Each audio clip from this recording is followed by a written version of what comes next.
कार्यक्रम के पुण्यार्जक हैं अरह सागर गुरु भक्त परिवार। पुण्य का भोग, आपने पिछले जन्म में कुछ अच्छा किया होगा, किया कि नहीं किया? बोलो, पता है आप लोगों को? किसी को नहीं पता। लेकिन इससे पता पड़ता है कि हमने पिछले जन्म में कुछ अच्छा किया था, तो आज मुझे अच्छा मिल रहा है और मिला है। उन जीवों को देखो जिनने जन्म तो लिया है, दोनों पैर नहीं है, जिनने जन्म तो लिया है, हाथ ही नहीं है। ये सब पाप कर्म का उदय है। पूरा जीवन हमारा पाप और पुण्य के ऊपर निर्धारित है। हम जीवन में जो भी सुख सुविधाएं पाते हैं पुण्य के योग से पाते हैं। हमें वाणी मिली है तो पुण्य के योग से मिली है, मुझे आंखें मिली हैं तो हमारे लिए पुण्य के योग से मिली हैं। कहीं अंधे हो गए होते तो, कहीं बोल नहीं पाते तो, कहीं सुन नहीं पाते तो क्या होता? सुनना और बोलना दोनों एक साथ चलता है।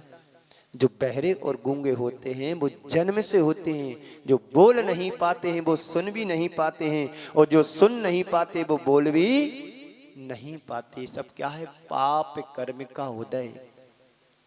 जीवन में प्रतिकूलताएं आती हैं तो पाप कर्म के कारण से आती हैं। जीवन में हानि होती है तो पाप कर्म के उदय से होती है। जीवन में विपरीतता जुड़ती है तो पाप कर्म के उदय से जुड़ती हैं।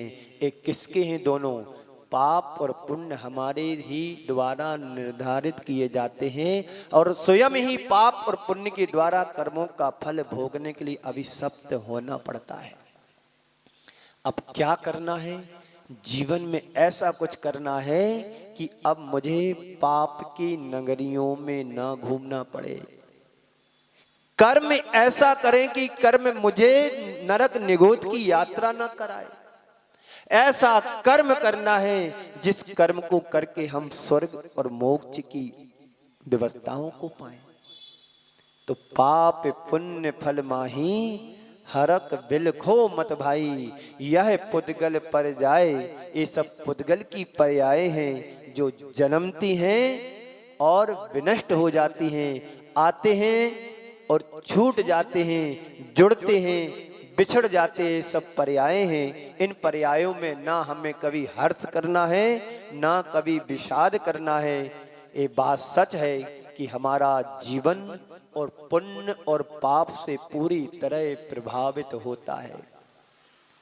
आपके जीवन में पुण्य से जो आया है उससे आप प्रभावित हुए कि नहीं हुए? बोलो। आपने अच्छा घर बना लिया, आप उससे प्रभावित है कि नहीं? देखो मेरा कितना सुंदर घर है। आपने गाड़ी खरीद ली, देखो मेरे पास कितनी अच्छी कंपनी की गाड़ी है, ऐसी तो शायद पूरे शहर में ना होगी। तो ये तुम पुण्य से प्रभावित हुए कि नहीं हुए? जीवन में कुछ विकृति आ जाती है, जीवन अस्वस्थ हो जाता है, जीवन में कुछ परेशानियां आ जाती हैं, तो व्यक्ति उससे भी जुड़ता कि नहीं जुड़ता? देखो मेरे जीवन में इतनी परेशानियां चल रही हैं, मैं कहीं पर भी हाथ डालता हूं, कहीं पर भी कुछ काम करने की सोचता हूं, हमारा विफल हो जाता है। तो व्यक्ति पुण्य से भी प्रभावित होता है और पाप से भी प्रभावित होता है।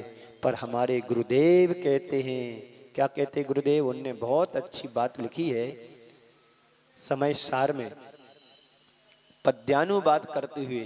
जो ज्ञानी होता है, जो ज्ञानी होता है वो जल्दी प्रभावित नहीं होता है।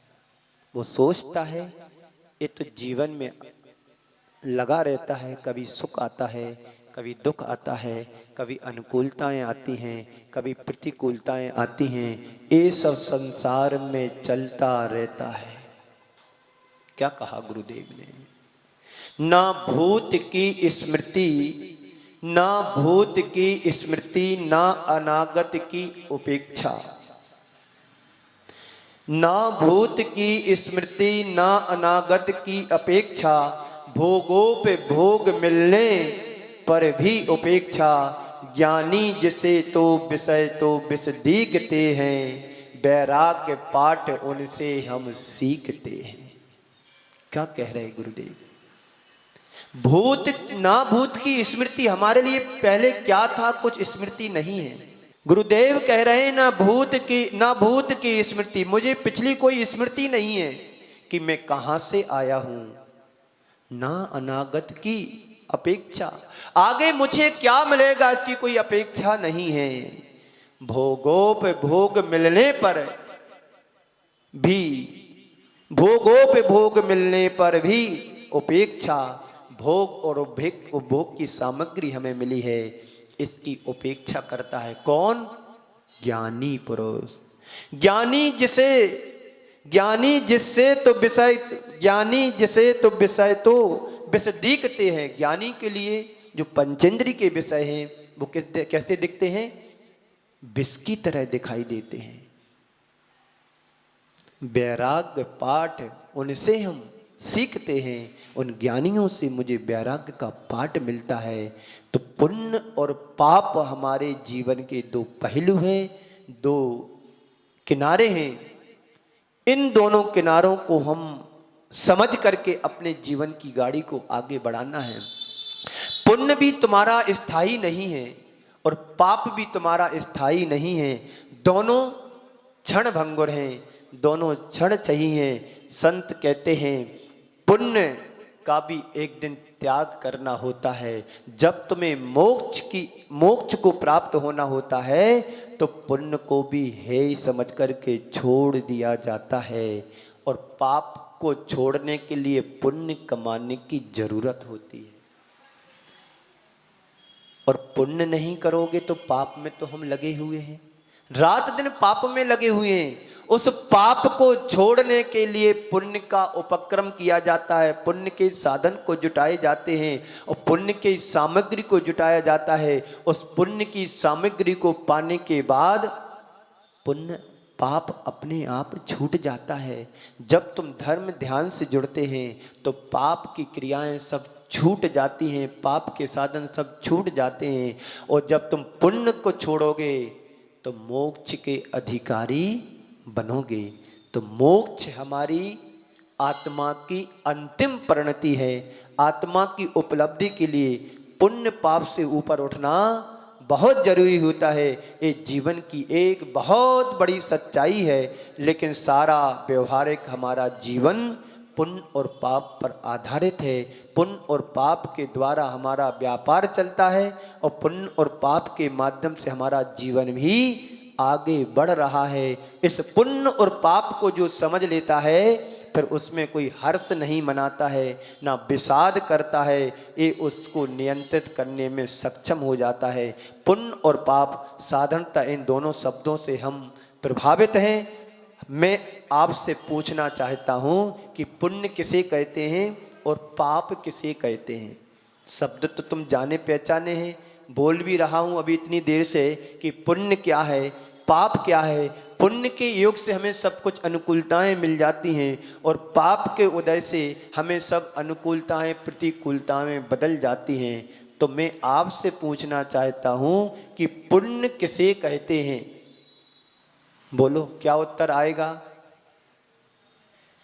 जो कुछ हम अच्छा करते हैं उसे हम पुण्य कहते हैं। ये तो पुण्य की क्रिया हुई, ये तो पुण्य की क्रिया हुई। पुण्य उसे कहते हैं जिससे हम अपने जीवन में अनुकूलताएं पाते हैं, उसे पुण्य कहते हैं। क्या क्या तुम्हारे जीवन में अनुकूलता है, क्या क्या तुम्हारे जीवन में प्रतिकूलता है, इनकी हमें लिस्ट बना लेने की जरूरत है। जिन जिन चीजों से मुझे सुख मिल रहा है उससे हमारा पुण्य का आश्रय हो रहा है। जिन जिन चीजों से मेरा पुण्य बढ़ रहा है वो सारी चीजें हमारी साता के उदय से प्राप्त हुई हैं।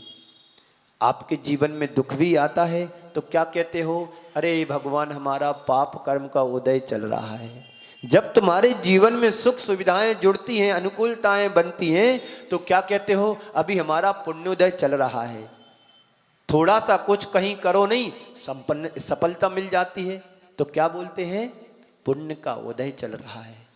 और किसी से पूछो, अरे भैया कैसा चल रहा है? अरे क्या बताऊं, हालत खराब है।